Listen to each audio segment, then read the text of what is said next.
Segunda-feira, dia 3 de julho de 2023, estamos começando mais uma edição do Bom Dia Produtor, com imagens ao vivo de Caçu, município do interior do estado do Goiás. Nesse momento você vê imagens aí do amanhecer do dia, o céu está claro, começando aí essa segunda-feira com 14 graus. A previsão é a abertura de sol no período da tarde, poucas nuvens e sem probabilidade de chuva na região. A máxima deve atingir os 29 graus. É assim que a gente começa mais uma semana aqui no Canal do Boi. E no programa de hoje vamos falar sobre a avicultura gaúcha. A entrada dos mesmos produtos e derivados de outros estados começou a prejudicar a competitividade do setor avícola do Rio Grande do Sul. Agora as entidades do segmento cobram resoluções do governo gaúcho. E o Paraná estima colher 740 mil sacas de café na safra desse ano. 20% da área plantada do estado já está colhida e as perspectivas até o momento são positivas para o setor. Em Mato Grosso, a tecnologia da automação na colheita de florestas plantadas em áreas degradadas traz benefícios ao meio ambiente. Nos últimos anos, houve uma evolução nos equipamentos do processo florestal, principalmente nas máquinas de colheita. E a atenção ao rebanho começa ainda na gestação dos bezerros, para que os animais consigam atingir o potencial genético ao longo da vida e seja garantida a máxima produtividade do rebanho. A nossa equipe de reportagem em Mato Grosso do Sul traz um material especial sobre os principais cuidados que você, produtor, precisa ter com o seu gado leiteiro. Cotação, bons negócios, atualização de mercado, as principais informações do agronegócio, tudo isso e muito mais agora no Bom Dia Produtor.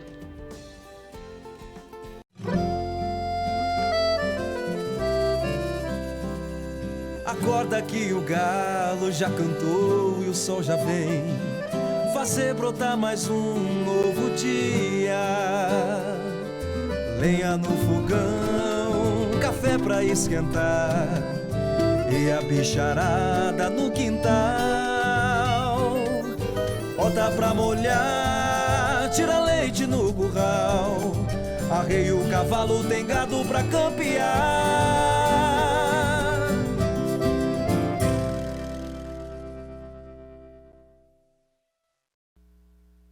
São 8 horas e 19 minutos, horário de Brasília. Muito bom dia para você que está chegando aqui na programação do Canal do Boi. Começa o Bom Dia Produtor desta segunda-feira, destacando para você que o Tribunal Superior Eleitoral decidiu na última sexta-feira que o ex-presidente Jair Bolsonaro não vai mais poder disputar as eleições nos próximos 8 anos. As informações com Flávia Rabelo. O TSE decidiu por 5 votos a 2 a condenação do ex-presidente na ação movida pelo PDT.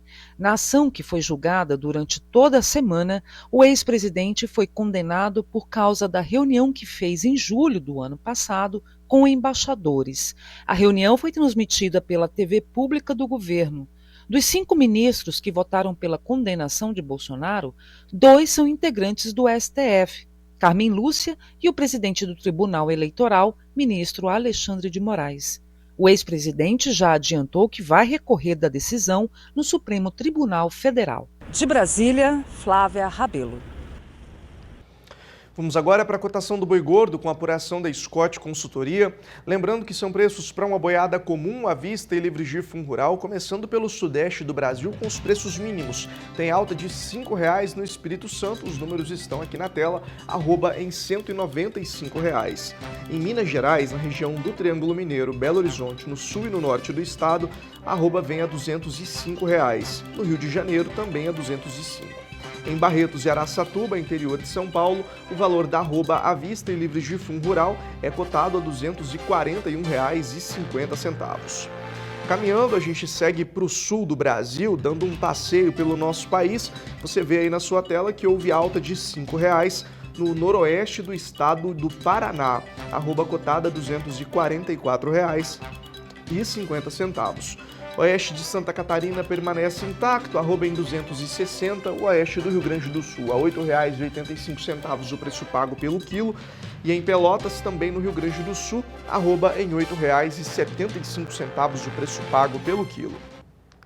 Vamos para o Centro-Oeste agora? Está aí na sua tela o Centro-Oeste, destacando para você que não houve cenário de mudança para essa região. Goiânia, arroba vem a 214,50, no sul do Goiás permanece igual, 214,50. Em Campo Grande, a capital de Mato Grosso do Sul, valor da arroba 234,50. Em Dourados, interior de Mato Grosso do Sul, valor da arroba vem a 236,50.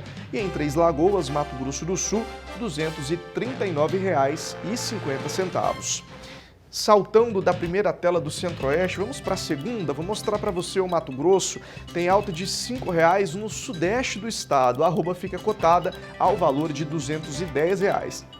As outras praças também não apresentam variação. Cuiabá vem a 205, o norte do Mato Grosso 214,50, assim também o sudoeste do estado fechando no mesmo valor.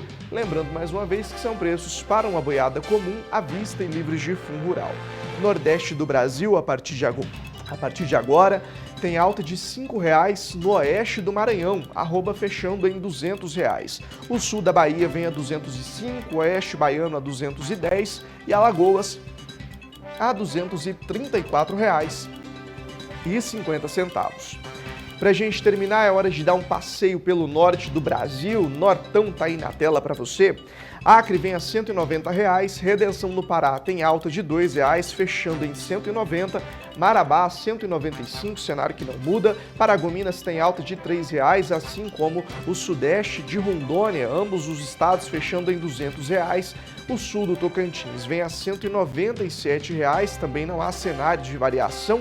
Por fim, a gente fala sobre o norte do Tocantins, que não apresenta variação, fechando a R$ 205,00, como você observa aí na sua tela. Mais uma vez te lembrando que são preços para uma boiada comum, à vista e livres de fundo rural. Você vai ver agora como fechou a cotação do bezerro Nelore ontem, com a apuração da Scott Consultoria.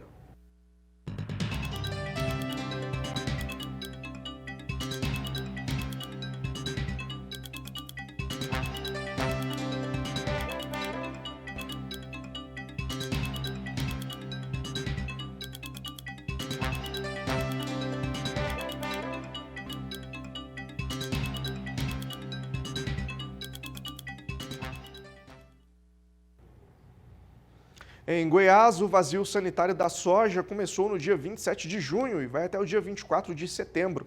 Ana Paula Bellini tem mais informações. Neste período, o produtor precisa ficar atento porque não será permitido plantar ou manter plantas vivas de soja em qualquer fase de desenvolvimento nas lavouras. Um dos objetivos é evitar a proliferação da ferrugem asiática. Essa medida visa prevenir o fungo que causa a ferrugem asiática. É uma medida que diminui a incidência da doença, trazendo benefícios no manejo da soja, diminuindo o uso de defensivos agrícolas e uma série de benefícios para a cultura no estado de Goiás.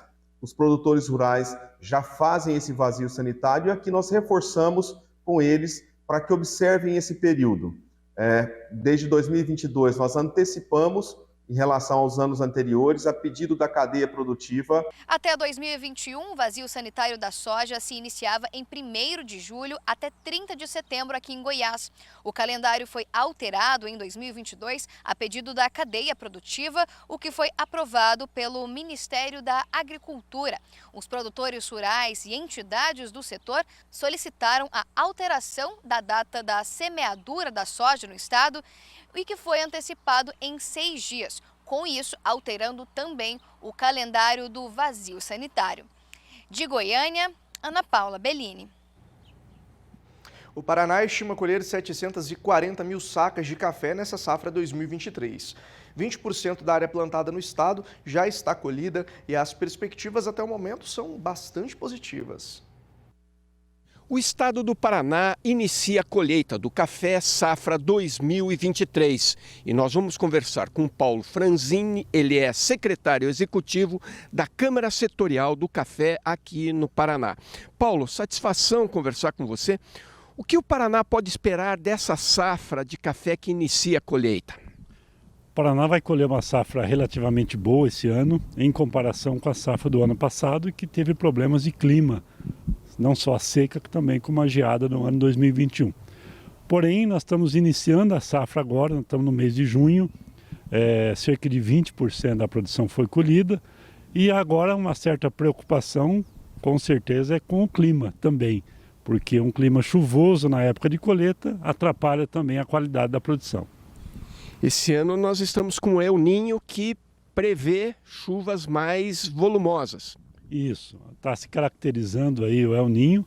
Tivemos um volume de chuva muito bom agora, semana passada, cerca de 100 milímetros em média nas regiões cafeeiras. Isso é bom para a cafeicultura, mas assim, se continuar chovendo muito, atrapalha um pouco a questão da qualidade.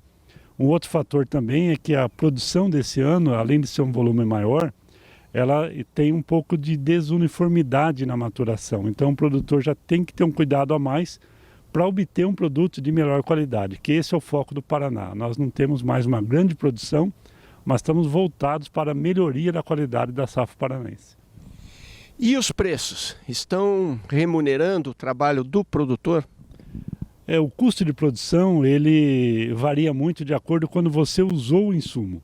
Então nós tivemos aí nos últimos 12 meses uma queda no custo de produção de alguns insumos como fertilizantes, por exemplo. Só que o produtor usou fertilizante lá atrás. Comprou lá atrás. Com preço alto. Agora ele está colhendo uma safra onde ele tem um custo um pouco maior. O preço de venda do produtor está estabilizado na faixa de R$900 a R$1.000 a saca. Em comparação com outras commodities, ele está estabilizado. Porém, o produtor precisa realmente ter uma boa gestão, não só na questão de gastar bem, né? Mas também aumentar a produtividade para que o custo de produção por saca unitário seja menor, para que ele continue investindo na atividade. Lembrando que nós do Paraná estamos aí com uma ação de melhoria da qualidade já há algum tempo, mas também com a disposição de melhorar a quantidade de produção do Paraná. O Paraná é um estado que tem cafés de muito boa qualidade, os concursos de qualidade têm mostrado isso, mas nós precisamos aumentar um pouquinho o volume de produção para garantir o abastecimento interno e também para que haja uma maior mobilização da cadeia produtiva do agronegócio café. De Londrina, Mauro Andrade.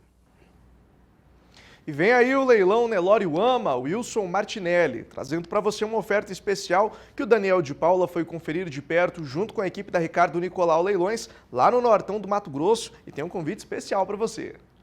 Olha a torama que o Wilson Martinelli, Nelore Wama, tá mandando para o mercado nesse leilão do dia 16 de julho, pelo Canal do Boi, um domingo, a partir de 2 da tarde, no horário de Brasília. Quer peso? Tem um monte aqui. Quer fertilidade? Tem também. Habilidade materna? Leite? Vixe, sobra. Por quê? Porque tem seleção para desempenho. E tudo isso carregando junto a precocidade que as avaliações, inclusive genômicas, ajudam a fazer com que o rebanho fique mais apurado, e um componente que ajuda a fechar esse pacote. Sabe qual? Não dá para deixar de notar a docilidade deste Nelore.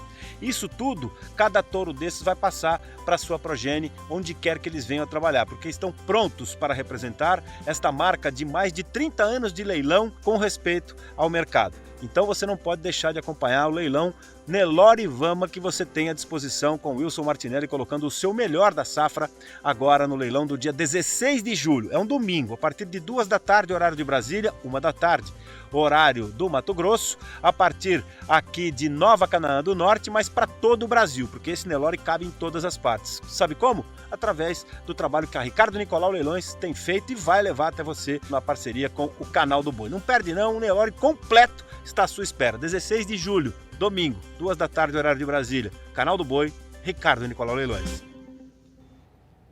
E agora é hora de saber quais são os touros da semana do Genética BR. As informações com Gabriel Borges.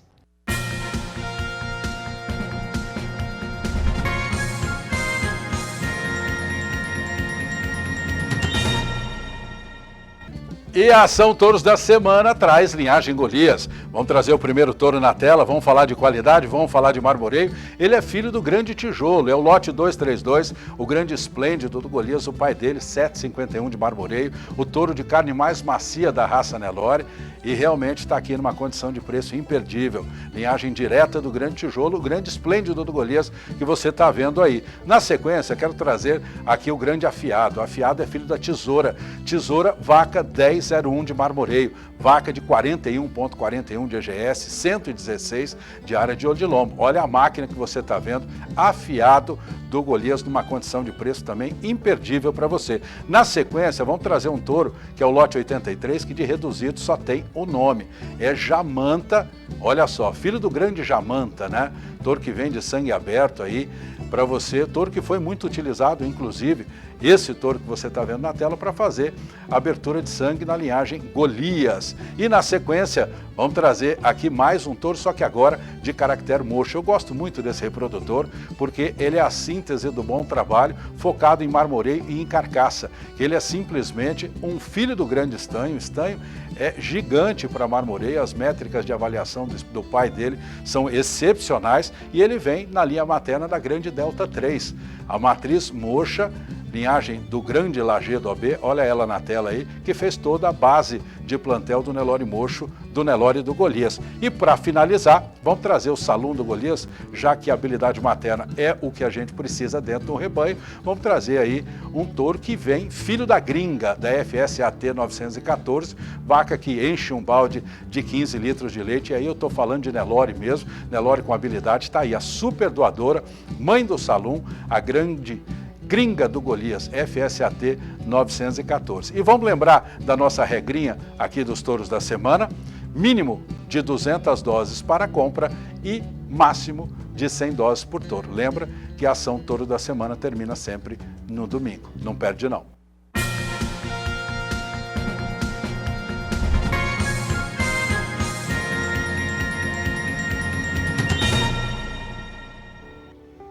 Participe do Bom Dia Produtor enviando as suas dúvidas e sugestões de pauta pelo nosso número de WhatsApp. É o 67998631001. Estou esperando sua mensagem. Não se esquece de mandar o seu nome e a cidade de onde você está enviando sua mensagem.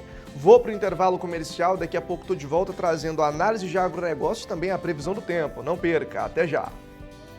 8 horas e 36 minutos, horário de Brasília. O Bom Dia Produtor está de volta. Eu já começo esse bloco com a análise de agronegócio. Hoje, João Pedro Cuti Dias fala sobre a recuperação da arroba do boi gordo e a ampliação das exportações de alimentos brasileiros para a Liga Árabe.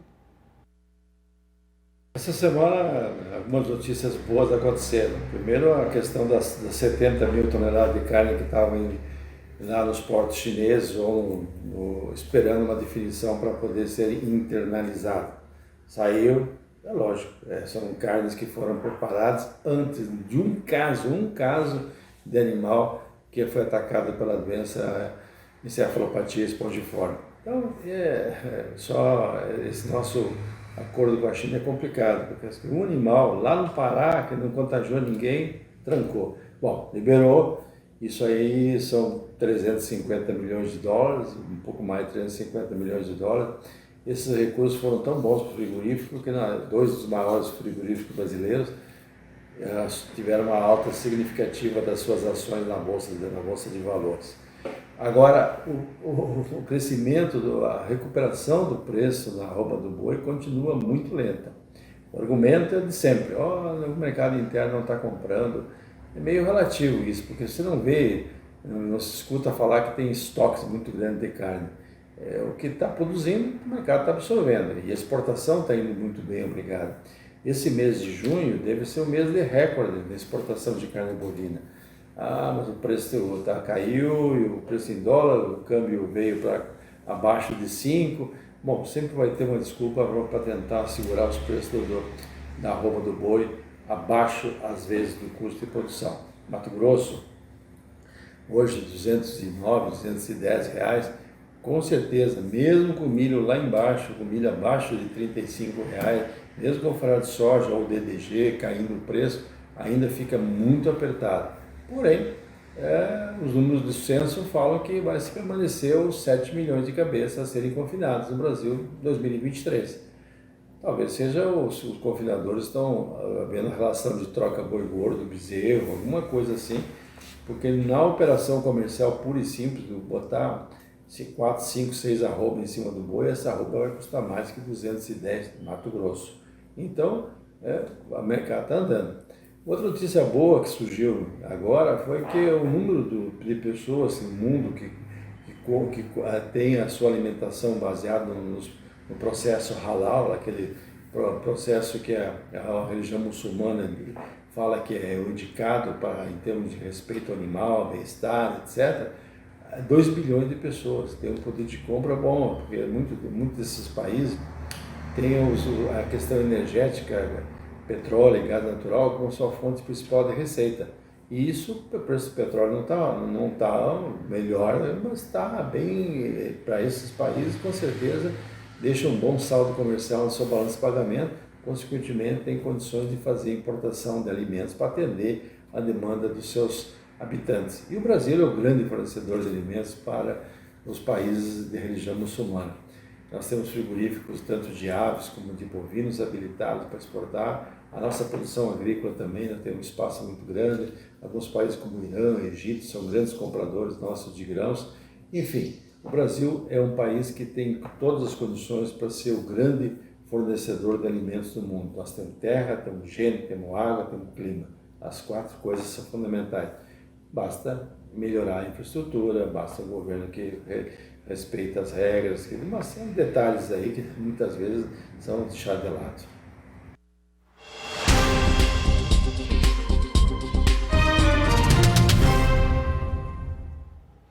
E por aqui é hora de falar da previsão do tempo para todo o Brasil no quadro Agroclima. Júlia Marques chegando no Bom Dia Produtor para trazer as informações. Júlia, bom dia para você. Bom dia, Vinícius, e bom dia para o pessoal de casa. O Brasil vive contrastes na previsão do tempo, viu? E olha que se por um lado o tempo firme predomina, no outro as instabilidades é que se destacam. E a semana já começa com pancadas de chuva de forma rápida entre o litoral norte do Rio de Janeiro, leste do Espírito Santo e também do Nordeste. Tudo devido às ondas de leste. Mas aquela chuvarada mais intensa só atinge os estados de Roraima e Pará, ainda por conta da atuação da famosa Zona de Convergência Intertropical. E primeira semana ali do mês de julho se inicia com chuva bastante irregular em grande parte do país, já sob influência do fenômeno El Niño. Em São Paulo, a umidade do solo está bem baixa, principalmente sobre a faixa central do estado, condição que não deve mudar durante esses primeiros dias de julho, deixando assim os produtores de citros em estado de atenção. Agora vamos falar das temperaturas. O calor é em grande parte do país, com máximas de 32 graus em Itaituba, Sinop e também Barra. Já em Araçatuba e em Uruguaiana, máxima ali de 26 graus. Vinícius, daqui a pouco eu volto com mais destaques. É com você.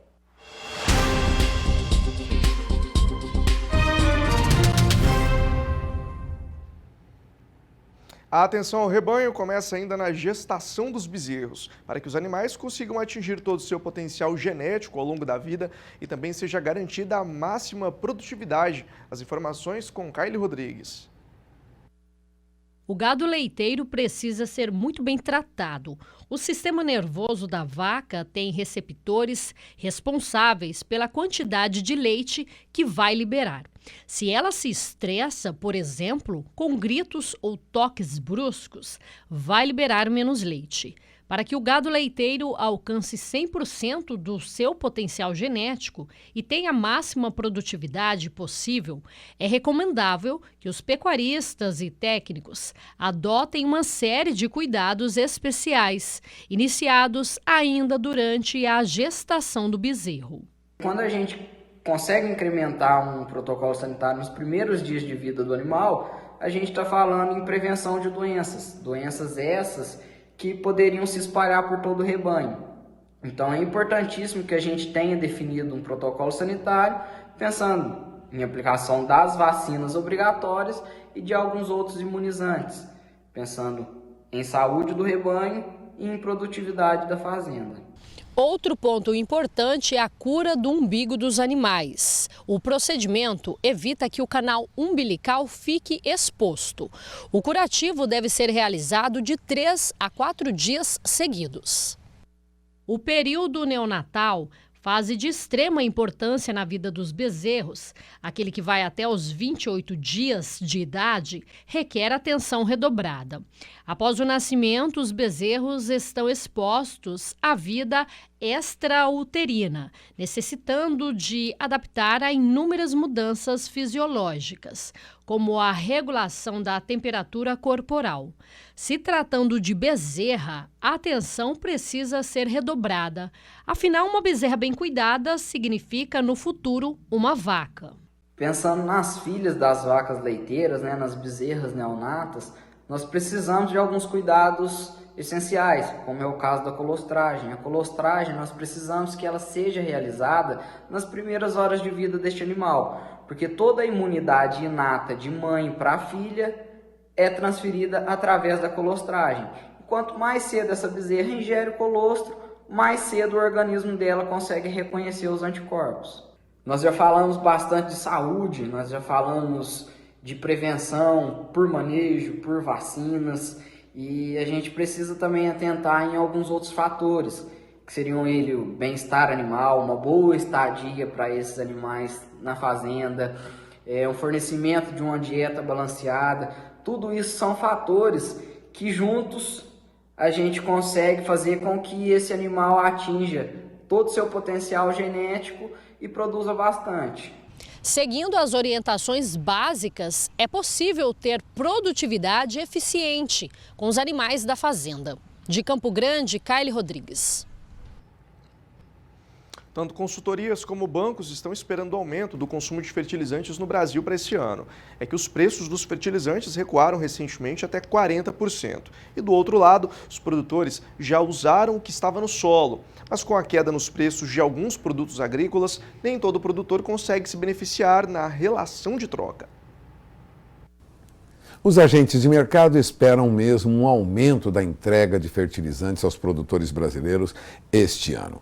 Vale lembrar, esse movimento é puxado principalmente pela recomposição dos volumes aplicados pelos produtores nas lavouras, em meio aí à queda de preços dos insumos, Para se ter uma ideia, em 2022, depois que as cotações dos fertilizantes acumularam alta de 200%, o volume entregue ao mercado brasileiro recuou quase 10,5% na comparação anual, pouco mais de 41 milhões de toneladas, segundo dados da Associação Nacional para a Difusão de Adubos, a ANDA, que representa a indústria do setor. Agora, para o acumulado deste ano, os agentes de mercado esperam aumento nas entregas em relação ao ano passado, em virtude aí do recuo acumulado ao longo do ano nos preços dos fertilizantes. Os fertilizantes caíram em média 40% na importação, Em média o custo caiu bastante, e do fato também dos produtores gastarem no ano anterior parte daquilo que estava acumulado no solo. Bom, até março, no entanto, as entregas estavam 1,2% abaixo do reportado no primeiro trimestre do ano passado, a 8 milhões e 550 mil toneladas, ainda dados da ANDA, da Associação Nacional para a Difusão de Adubo. Agora, o que dizem as consultorias, e quem analisa o mercado? A consultoria Stonex vê aumento entre 2,5% e 5% nas entregas de fertilizante ao mercado brasileiro este ano, quando comparado com o ano passado. Vai saltar aí para 42 até 43 milhões de toneladas, bem acima daqueles 41 milhões do ano anterior. Mas o número ainda pode ser revisado, segundo Marcelo Melo, que é diretor de fertilizantes da Stonex. Ele diz que as compras de adubos pelos produtores estão muito atrasadas, de 16% no final de maio em relação ao ano passado e ao ano anterior, e para uso no segundo semestre, 44% estavam comercializados até o final de maio. E mais, a janela de compra está ficando estreita, alerta Marcelo Melo. Ele diz que esse atraso pode até vir refletir nas entregas totais durante este ano, por conta de um nó logístico, dificuldade de transporte mais complexo na véspera da safra. Mas o que diz o Itaú BBA? Bom, o Itaú BBA tem sua análise enxergando uma alta de 7% nas entregas, para mais de 43 milhões e meio de toneladas ao longo deste ano. E o Rabobank? O Rabobank estima crescimento de 10% no volume entregue em fertilizantes para os produtores brasileiros este ano, estimando aí possibilidade de passar de 45 milhões de toneladas. Resumindo, a perspectiva do Rabobank é de aumento, sobretudo no consumo de fosfato e de potássio este ano. Segundo Bruno Fonseca, que é analista sênior de insumos agrícolas do Rabobank, Rabobank, embora os agricultores ainda precisem recuperar as compras de fertilizantes para a próxima temporada de plantio, esperamos, ele diz, que o consumo aumente em 2023 e retorne àquela linha de tendência.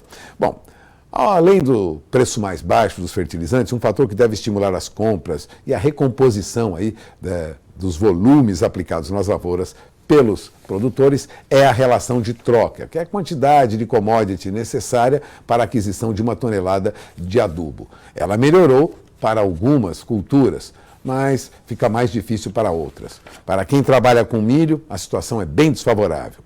No milho, a relação de troca fertilizante por milho está desfavorável ao produtor. Com as recentes baixas na cotação do milho, mais intensas do que a redução ocorrida nos preços fertilizantes, essa relação de troca tem piorado desde abril, observam analistas de mercado nos relatórios distribuídos. Para se ter uma ideia, para a aquisição de 1 tonelada de MAP eram necessárias 41 sacas e meia de milho. O índice era de 31 sacas para a compra de 1 tonelada de KCL e de 26 sacas por tonelada de ureia.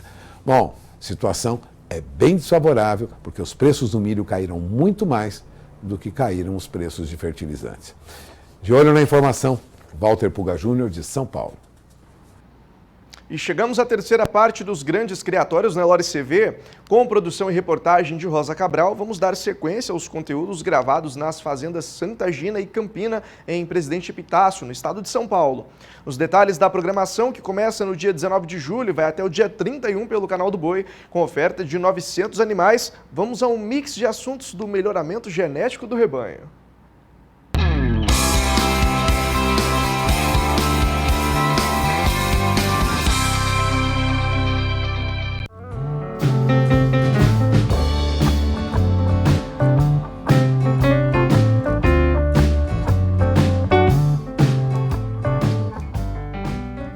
Na sequência dos conteúdos Grandes Criatórios Nelore CV, a gente está vendo aqui uma novilhada, aí geração 2021.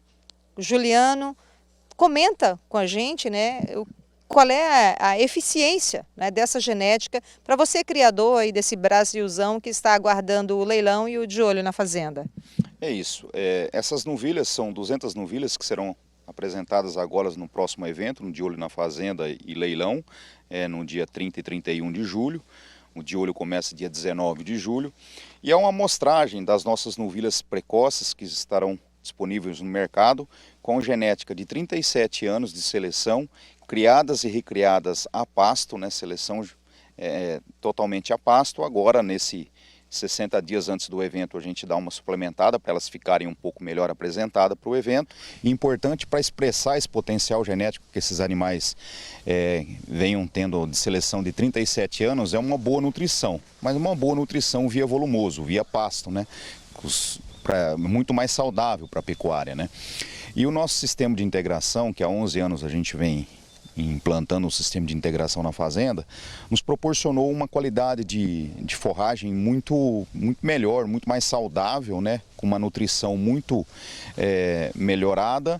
E aí, com esse potencial genético, a gente consegue expressar isso no fenótipo hoje, né? Os animais, né, as vacas parem, com entre 7 e 8 meses, os bezerros são desmamados, são recriados tudo num pasto de inverno, pós-soja, que é onde a gente faz os pastos de inverno. E aí eles são recriados numa pastagem super nutritiva, extremamente a campo, só a campo, né? Pasto e sal mineral, vindo do pasto de integração. E aí já chega o próximo verão com os pastos também de qualidade. E são novilhas de genética muito superiores. Vão ser novilhas prenhe, algumas vazias, todas acasaladas com um acasalamento direcionado com o Ricardo, com o Rodolfo da Alta. Então eu diria o seguinte, é uma amostra da nossa fábrica de produção de touros que os clientes podem estar recebendo na sua fazenda, criadas e recriadas a campo, né, elas adaptadas e com uma qualidade de carcaça bem importante também, com uma rusticidade e esse padrão genético de 37 anos que a gente vai estar ofertando. É isso, é tradição, é uma fábrica de genética aqui a céu aberto, né? E a gente com exclusividade pelo Canal do Boi mostrando para vocês. Até breve.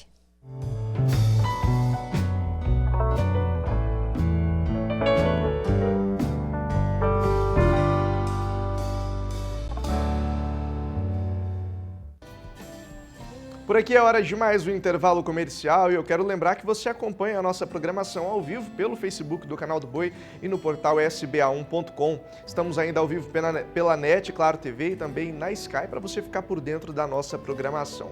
No próximo bloco eu volto destacando os crimes rurais em Goiás que tiveram redução de 74% em 4 anos com a criação da Patrulha Rural. Até já! Bom Dia Produtor está de volta com imagens ao vivo de Pontes e Lacerda, no Mato Grosso. Você vê aí na sua tela imagens do céu claro, o dia começou com a mínima de 17 graus, à tarde promete muito sol e não deve chover, a máxima atinge os 35 graus. 8 horas e 56 minutos, horário de Brasília. Olha, a entrada dos mesmos produtos e derivados da avicultura vindos de outros estados está prejudicando a competitividade do setor avícola gaúcho. As entidades representativas do segmento estão cobrando medidas e celeridade do governo do Rio Grande do Sul para a resolução do problema. O setor gera mais de 650 mil empregos diretos e indiretos no estado. A avicultura gaúcha está reivindicando mais poder de competitividade para o setor. A Organização Avícola do Rio Grande do Sul afirma que o mercado estadual está em desequilíbrio diante da concorrência. Os sinais de alerta não são recentes. O mercado estadual para a carne de frango está em colapso nos últimos anos devido à entrada do mesmo produto e derivados vindos de outros estados. Nós estamos muito preocupados, com o desequilíbrio, no mercado interno do estado do Rio Grande do Sul. A gente vem observando uma entrada expressiva, de produtos avícolas oriundos de outros estados. Não somos contra, sabemos que existe um livre comércio, mas nós precisamos de equilíbrio. Porque nós temos aqui pequenas, médias e grandes empresas, pequenos e médios grandes produtores, cooperativas, agroindústrias, que precisam do mercado interno para continuarem produzindo, e manter a rotina, no rural, no meio rural. Nós estamos aí em mais de 260 municípios no estado do Rio Grande do Sul, produzindo carne de frango, produzindo ovos e derivados, e nós temos um setor que também movimenta outros setores da economia. Sabemos que o nosso governo do estado está trabalhando num pacote, que foi anunciado recentemente, para que tenhamos aí um equilíbrio, competitivo, mas nós precisamos de celeridade para que isso aconteça o quanto antes. O setor avícola gaúcho gera postos de trabalho diretos e indiretos, girando em torno de 650 mil atividades no estado, além da movimentação de outros setores da economia, como fornecedores de embalagens plásticas, de papelão, grãos, transportes, máquinas, equipamentos, serviços e outros. A atividade avícola está presente em cerca de 260 dos 497 municípios do Rio Grande do Sul, gerando divisas e atividades rurais, produzindo alimentos para a população brasileira e exportando para mais países. O Rio Grande do Sul é um estado produtor, é uma mão de obra que já foi exportada para muitos outros estados do Brasil. É um estado que produz, é um estado que tem na sua base o agro, e esse agro movimenta a economia. Nós sabemos das prioridades, nós sabemos da inovação necessária, da preocupação com a sustentabilidade, nós sabemos dessa necessidade toda de expandir o Rio Grande do Sul como um grande polo de negócios. Então nós precisamos manter oxigenada essa base, essa engrenagem que movimenta a economia, que é o nosso agronegócio. E para isso, então, nós estamos nos manifestando.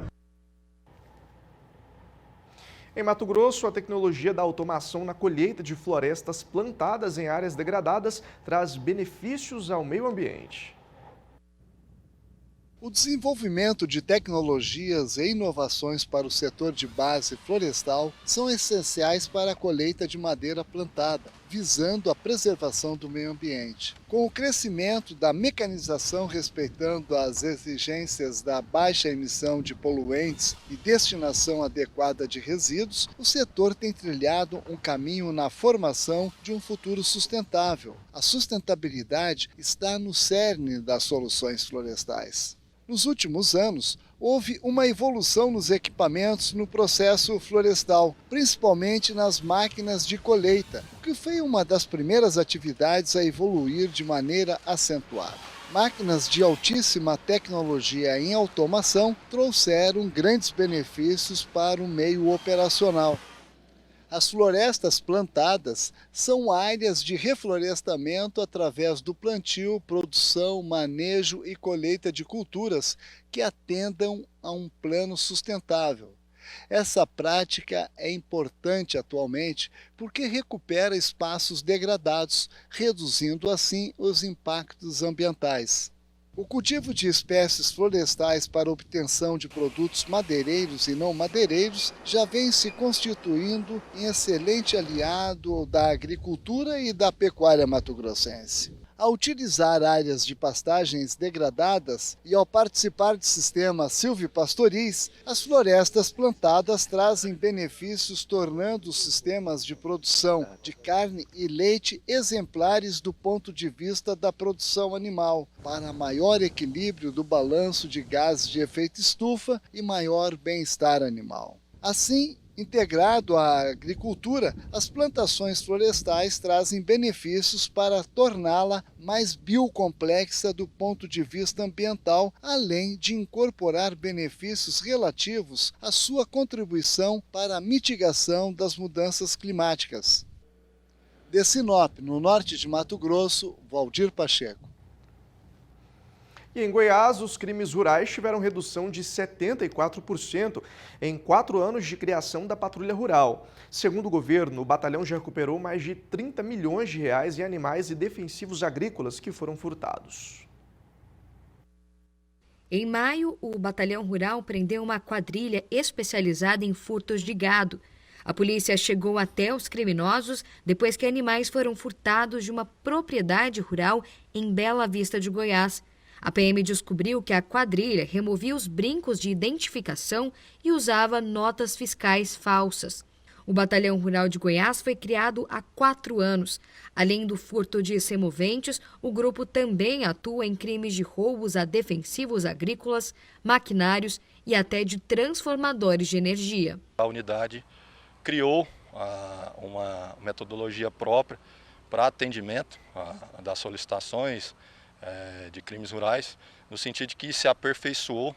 De fato, hoje é detentora de uma doutrina específica para promover o policiamento rural, né? Então aperfeiçoou essa dinâmica toda. Nós podemos dizer que hoje a Polícia Militar de Goiás possui mais uma tropa especializada, que é o Batalhão Rural, e diante desse aprimoramento, né, nós criamos um curso próprio para formar esse efetivo que presta serviço no Batalhão Rural, e localizá-lo ali ou dar a esse efetivo, né, o conhecimento necessário para que ele atue da melhor forma na zona rural e diante das especificidades dos crimes rurais. Segundo o governo do estado, em 4 anos, o número de roubos às propriedades rurais diminuiu 74% em Goiás e o valor em bens recuperados foi superior a 30 milhões de reais no mesmo período. De acordo com dados da Polícia Militar, 51% de todas as propriedades rurais do estado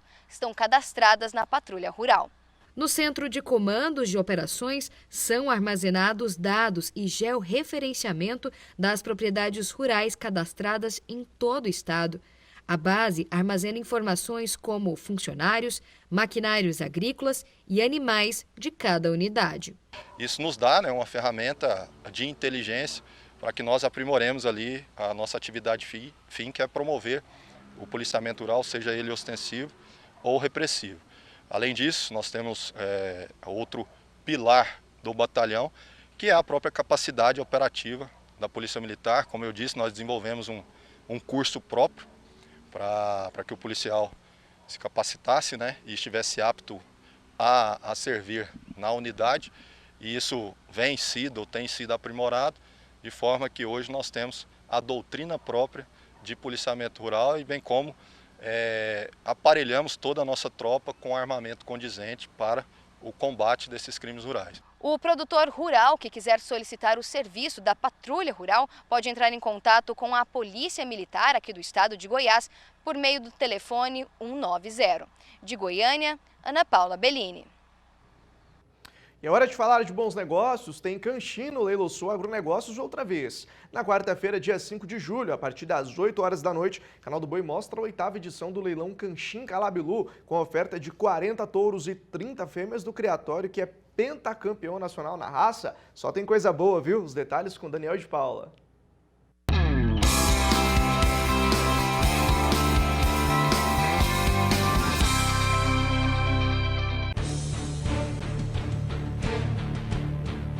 Este é um canchim que evolui há 26 anos. Desde que Luiz Adelar Scheuer passou a selecionar esse tipo bovino que ganhou aceitação no Brasil graças às suas aptidões. E que volta ao mercado na forma de 40 touros e 30 fêmeas no leilão Canchim Calabilu do dia 5 de julho, quarta, 8 da noite, durante o Leilão Sul Agronegócios pelo Canal do Boi. Novamente, a combinação de um evento completo na capital do bezerro precoce com as qualidades nascidas com a raça há 70 anos pelas mãos da Embrapa. O Canchim foi se medindo em pistas de julgamentos e consagrando a Calabilu como multicampeão. Ao longo dos últimos anos, a tecnologia e o norte do programa Gene Plus ajudaram a moldar esse rebanho. O Canchim, ele já é um fruto da ciência no seu nascimento. Ele foi desenvolvido pelos técnicos e depois selecionados pelos criadores. Nós no começo olhávamos muito o aspecto visual, a carcaça. Depois veio a ultrassom, que já entramos no campo da qualidade da carne, volume e qualidade. E hoje nós trabalhamos muito também a precocidade, porque com a precocidade nós conseguimos um custo menor de produção, o touro à disposição do cliente mais tempo e a qualidade da carne vai ser melhor. Com isso, nós mostramos muito claramente que o Canchim é sustentável, tanto economicamente quanto ambientalmente. E esse é o futuro da pecuária, produzir mais carne em menos tempo, com menor custo e menor prejuízo ambiental. O Canchim Calabilu está melhor ainda do que sempre foi?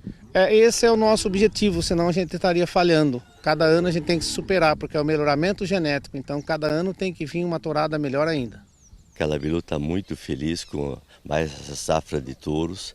Nós tivemos um melhoramento muito aprimorado nos últimos anos. Nenhum touro nasce na fazenda cujo acasalamento não tenha sido feito no computador antes. O Gene Plus nos dá esse instrumento de melhorar muito, tanto a precocidade, quanto a amplitude da carcaça, quanto a cobertura de gordura.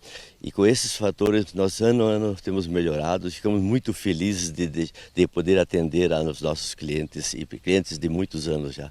Nos 7 anos anteriores do Canchim Calabilu dentro do Leilão Sul Agronegócio, o martelo desse cara aqui é que distribuiu essa genética do seu Luiz Scheuer, que é uma realidade dentro da capital do bezerro precoce, né, Tatá? Para mim, particularmente, um dos melhores criatórios do Brasil. E o resultado, quando nós falamos em credibilidade, sem dúvida nenhuma, é quando o cliente volta a recompra, ou seja, é a satisfação de quem compra o reprodutor Canchim Calabilu e o resultado vem na balança, nos bezerros que são desmamados e nas fêmeas que irão evidentemente para confinamento, para recrio ou para engorda. No meio de toda essa torama jovem, o Sandro atendendo um pedido do mercado, porque tem gente que precisa e gosta e quer animais um pouco mais de era. E nós temos aí alguns que você tirou da cabeceira também e que já tem produção aqui. Queria que você falasse sobre isso, porque você já confia no que você está mandando para quem precisa, né? Sim, Daniel, o pessoal pede, né, um touro mais adulto, então a gente tirou 2 animais que serviram no nosso plantel e vamos colocar à disposição aí. E todos de muita qualidade, todos provados, é uma ferramenta que vai ajudar o produtor aí a fazer bezerros mais eficientes, né? E isso ele vai ganhar muito tempo, porque esses animais vão estar prontos para o frigorífico muito mais cedo, com uma conversão muito melhor, um custo muito mais baixo na proteína animal. Isso sem contar as fêmeas que podem formar esse resultado todo. Tanto as vacas já produtivas, quanto as novilhas, que são a joia de um criatório referência em seleção. Seu Luiz, para quem serve e o que tem de mais moderno aqui no Canchim Calabilu em melhoramento genético? O Canchim Calabilu é o resultado de 26 anos de seleção. E essas novilhas, elas mostram o que de mais moderno existe para um gado precoce, um gado bonito e um gado de carne de qualidade, sustentável econômica e ambientalmente. Ele serve para quem quer começar o plantel ou quer melhorar o seu plantel. Todos os animais que vão prenhas têm bezerros cujo resultado produtivo foi simulado da mãe com vários touros para ver qual seria o melhor. Quem comprar essas fêmeas e os seus ventres tem certeza de que começarão quilômetros na frente ou colocarão o seu plantel quilômetros à frente do que está hoje. Aqui tem anos de trabalho aí de seleção, né? De ferramentas que a gente implementou, de melhoramento genético através do GenePlus, Embrapa, que o Dr. Scheuer veio acasalando, né? E tá no que nós temos de mais moderno hoje na raça, tá aí. Leilão Canchim Calabilu. 40 touros e 30 fêmeas fazendo parte do Leilosul Agronegócios em Bataguaçu. Quarta, 5 de julho, 8 da noite, com a Leilosul e o Canal do Boi. Participe do Bom Dia Produtor enviando as suas dúvidas e sugestões aqui no nosso número de WhatsApp, 67998631001, está aqui na tela para você. Não esquece o seu nome, a cidade onde você está falando. Aproveitar para mandar um abraço para o Paulo Borges, direto aí do interior do estado de Minas Gerais, cidade de Uberaba. Mandou mensagem para a gente, disse que está ligado aqui no Bom Dia Produtor. Paulo, obrigado pela sua participação. Vou para o intervalo comercial, daqui a pouco estou de volta, destacando para você mais informações sobre a abertura do mercado financeiro nessa segunda-feira. Claro que você não vai perder. Até já. 9h13, horário de Brasília. O Bom Dia Produtor está de volta com imagens ao vivo de Sorocaba, São Paulo. Olha só, nesse momento você vê imagens aí do céu claro, só que o dia começou com a mínima de 10 graus e bastante nevoeiro. À tarde, a previsão é que o tempo mude e fique nublado, só que não deve chover em Sorocaba. A máxima prevista é de 21 graus para toda a região. 9h13, horário de Brasília. O UB de Inovação Digital de Londrina promoveu um evento chamado de Metaverso Experiência para gestores do agronegócio. O objetivo foi demonstrar as possibilidades do mundo virtual ampliado como uma ferramenta que pode ser utilizada. A equipe de reportagem do Paraná acompanhou o evento e traz as informações. O Hub de Inovação Cocriagro de Londrina está promovendo uma experiência no mundo virtual chamado de metaverso. A realidade virtual ampliada pode se tornar uma ferramenta para o agronegócio. Óculos tridimensional que te leva para dentro de ambientes virtuais que impressionam pelo realismo criado. Vários gestores do agronegócio participaram da experiência do mundo virtual do metaverso e nos falam das possibilidades de aplicação dessa ferramenta no agro. A Cláudia é gerente de inovação da Bayer e acabou de passar pela experiência virtual do metaverso. Cláudia, satisfação conversar com você. Como é que você enxerga as possibilidades desse mundo virtual sendo aplicado no mundo do agro? Obrigado pela pergunta. Realmente uma experiência fantástica, né? Minha primeira experiência com o metaverso. E do que eu pude observar, né? Nós pudemos aí visitar outros países, outros locais, né? Conversar com pessoas através do metaverso. Vendo rapidamente para o agro, hoje, ficaria mais fácil para o agricultor poder prever, ter uma previsibilidade da sua plantação, enxergá-la no futuro, né? Tanto o plantio quanto a colheita, uma previsibilidade climática. Né? Eu creio que essa inovação chega, né, daqui a um tempo para ficar. É super interessante para nós estarmos por dentro da tecnologia, como produtor rural e também membro, né, de um fundo de investimento startup. A gente precisa estar por dentro das tecnologias, ainda mais na minha área, que é a área do agro. Essa possibilidade de você poder tocar, sentir como fazer a atividade, viver um mundo diferente, né, para que a gente consiga fazer as aplicações. Então, para a agricultura também é interessante, né? Dentro daquelas citadas lá, a gente falou um pouco sobre treinamentos. Então, você pode fazer grandes treinamentos com equipes grandes, né? Ou em cada localidade. Então, por exemplo, uma multinacional, ela quer fazer um treinamento diferenciado, ela pode fazer em todas as localidades, fazendo com que as pessoas consigam fazer essa interação muito mais próximo da realidade, não apenas um vídeo institucional. Então, para isso, acho que é bastante interessante também. A impressão é muito positiva, né? Assim, é um cenário espetacular. Assim, a gente participa da experiência, tem algumas experiências imersivas ali, com alguns óculos, né, 3D desse metaverso. Uma realidade ampliada. Sem dúvida, e a gente começa a ser muito criativo, ainda estou aqui com a cabeça a mil pensando em várias aplicações que a gente pode ter no nosso ambiente. Por exemplo, a gente pode ter ambientes de treinamento, a gente pode ter experiências com clientes, na nossa área de inovação, a gente ter experiências de novos produtos, novas tecnologias. Então, quando você tem um metaverso onde você pode, não é só reunir as pessoas, não é isso. Isso, tecnologias já existem, você liga, você tem vídeo, é você criar um ambiente, esse ambiente pode ser uma sala, pode ser um prédio, pode ser uma plantação, pode ser um silo. A gente estava comentando, a gente pode fazer um treinamento de segurança num silo. Então, assim, essa possibilidade de você criar os ambientes, né, e com uma qualidade assim, altíssima, né, isso abre um leque de possibilidades gigante. De Londrina, no Paraná, Mauro Andrade. A produção de peixes no modelo chamado de biofloco possui a vantagem de reduzir a quantidade de água necessária no sistema de criação, além de melhorar a conversão alimentar. A Itaipu Binacional está estimulando um sistema de produção de peixe chamado bioflocos. Quem vai nos explicar um pouco mais sobre esse tema é Irineu Motter. Irineu, satisfação conversar com você. O que você destacaria de vantagens desse modelo chamado bioflocos? Esse sistema, diferente do sistema de produção de peixes convencional, o sistema de tanque escavado, ele permite uma produção mais concentrada e é menos dependente da água. Ele não gera um efluente que vá aos nossos rios, como o sistema convencional.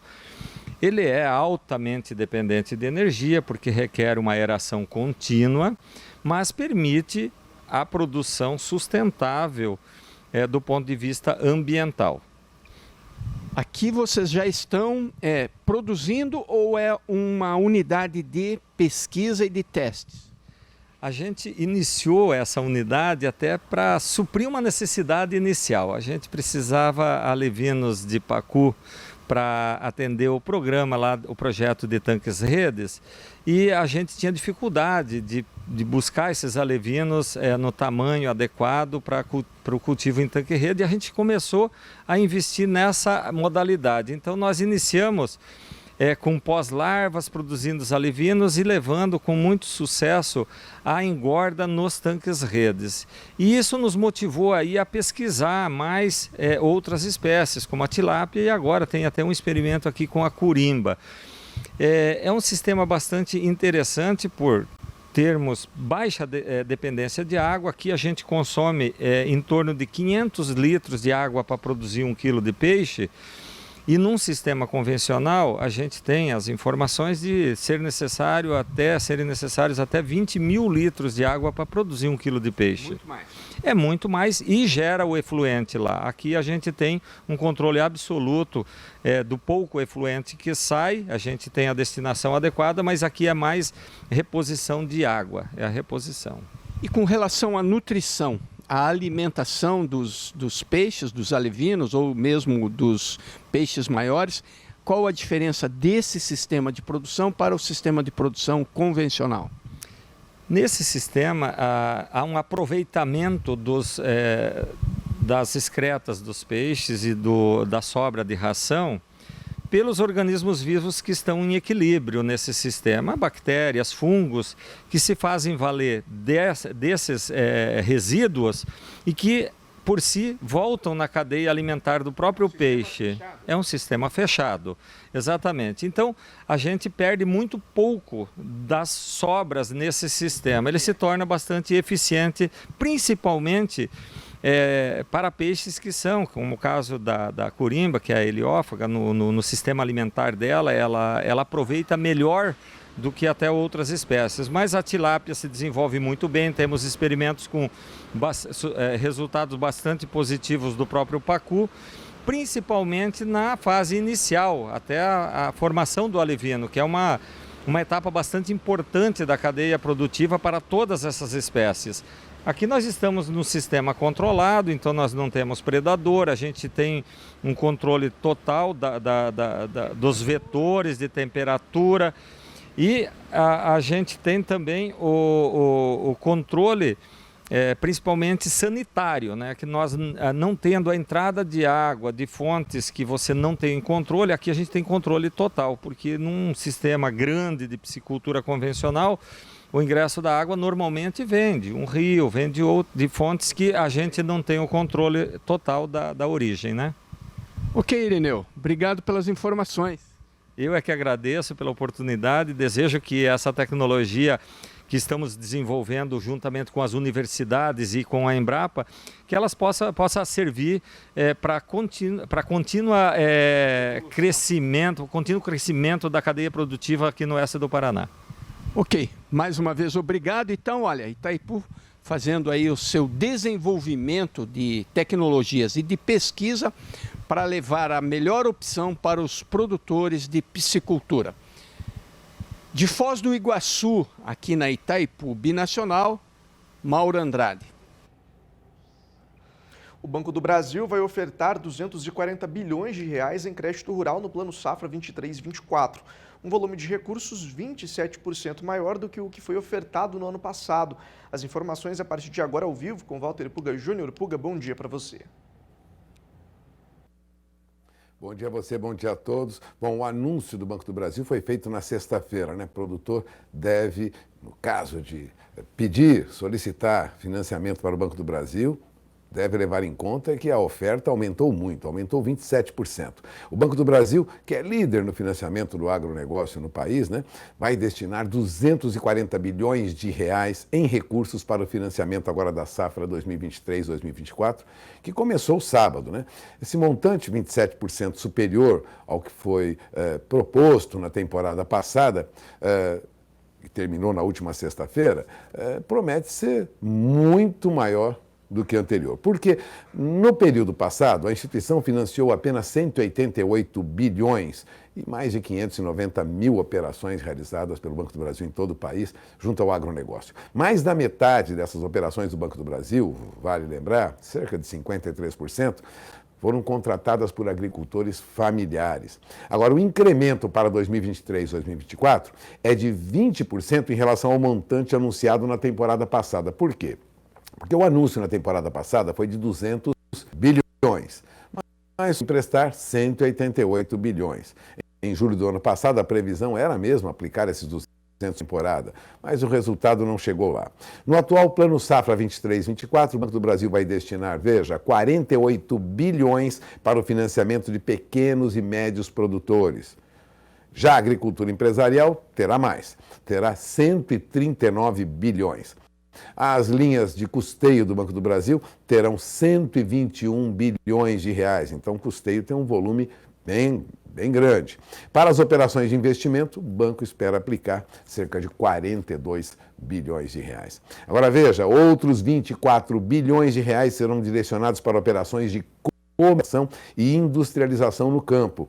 Ao todo, o volume destinado ao crédito rural tradicional será de 187 bilhões aproximadamente. São volumes muito grandes que devem interessar para o produtor que opera junto ao Banco do Brasil. Há ainda outros 53 bilhões, tome nota, anunciados pelo Banco do Brasil, destinados a financiamento de títulos do agronegócio. E aí entram as cédulas de produto rural, as chamadas CPRs, capital de giro e crédito para agroindústrias. Portanto, volume muito grande de recursos para cédula de produto rural, capital de giro e crédito para agroindústrias. Os números foram anunciados na sexta-feira pelo presidente do Banco do Brasil, pela presidente, a Taciana Medeiros, durante o lançamento do Plano Safra 2023-2024. O mês de maio de 2023 bateu recorde, aliás, para desembolsos destinados a financiar o agronegócio. Foram 15 bilhões liberados no período. Nossa gestão, ela explicou, a presidente do Banco do Brasil tem compromisso firme com o desenvolvimento do setor rural. Agora eu aproveito essa minha participação em Bom Dia Produtor para lembrar que as cotações do açúcar disparam no mercado internacional, mesmo fechando junho, hein? No mercado internacional com queda aproximada, tendo como referência bolsas de 3,7% lá em Nova York, não houve nenhuma, mudança drástica que impedisse aí que o açúcar fosse o grande destaque entre as principais commodities agrícolas negociadas em bolsa quando falamos de alta, ou seja, no mercado internacional os preços do açúcar disparam. Veja, apenas nos 6 primeiros meses deste ano, os contratos futuros de segunda posição, né, de açúcar demerara, lá na Bolsa de Nova York, acumularam uma alta de quase 30,5%, ou seja, mais de 30%. Se aproximaram aí de 25 centavos de dólar por libra-peso, em média, né?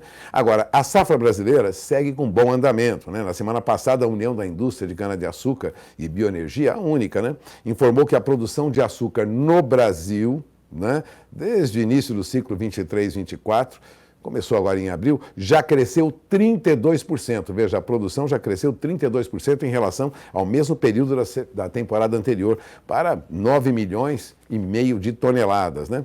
Bom, o Arnaldo Correia, que é diretor da Archer Consulting, afirmou em relatório recente que aqueles fundamentos no mercado de açúcar que prevaleceram, na verdade, refletiam uma irrealidade do mercado, né? Apostavam aí numa safra brasileira bem menor, bem escassa, não é o que ocorreu. Mesmo assim, a oferta internacional de açúcar segue apertada, o que sustenta aí os preços do açúcar, né? Vou repetir, que subiram aí nos primeiros 6 meses deste ano mais de 30%, né? O CPEA apontava na última sexta-feira, em média, açúcar cristal em São Paulo, em alta de 0,67%, negociado aí a R$ 139,89 a saca de 50 quilos. Eu falo de açúcar cristal em São Paulo. Mas veja, no mês, indicador CPEA mostra queda de quase 6% para o açúcar. Vale lembrar que em abril o açúcar teve os melhores preços, né, em Nova York dos últimos 11 anos. Açúcar dispara no mercado internacional e mantém preços firmes. E o que ocorre com o dólar nesta manhã? O dólar abria em queda nesta manhã. Aliás, o dólar já fechava em queda na última sexta-feira. O câmbio tinha o melhor primeiro semestre desde 2016 e o dólar continua em baixa. Neste momento, o dólar opera com queda de mais de 0,5% frente ao real, a R$ 4,76, né? Já tinha uma queda de 1,19% na sexta-feira, caiu abaixo de 4,79 e agora continua em baixa, né? Bom, o dólar fechou com essa queda de quase 1,20% e continua em queda agora, mas lá fora é o contrário. O dólar vem em alta. Considerando como referência o índice dólar, dólar sobe lá fora 0,15%. Mantém aí pontuação o índice dólar a 102.740 pontos. Ou seja, o dólar se valoriza lá, mas perde valor aqui frente ao real nesta manhã de segunda-feira. E o que acontece no mercado de petróleo? Bom, o petróleo vem em alta, já subia 2% na semana passada, ou seja, fechava sexta-feira com alta, e tudo isso porque há a perspectiva de que a Rússia vá diminuir, pelo menos em 500 mil barris diários, a sua oferta de petróleo no mercado internacional.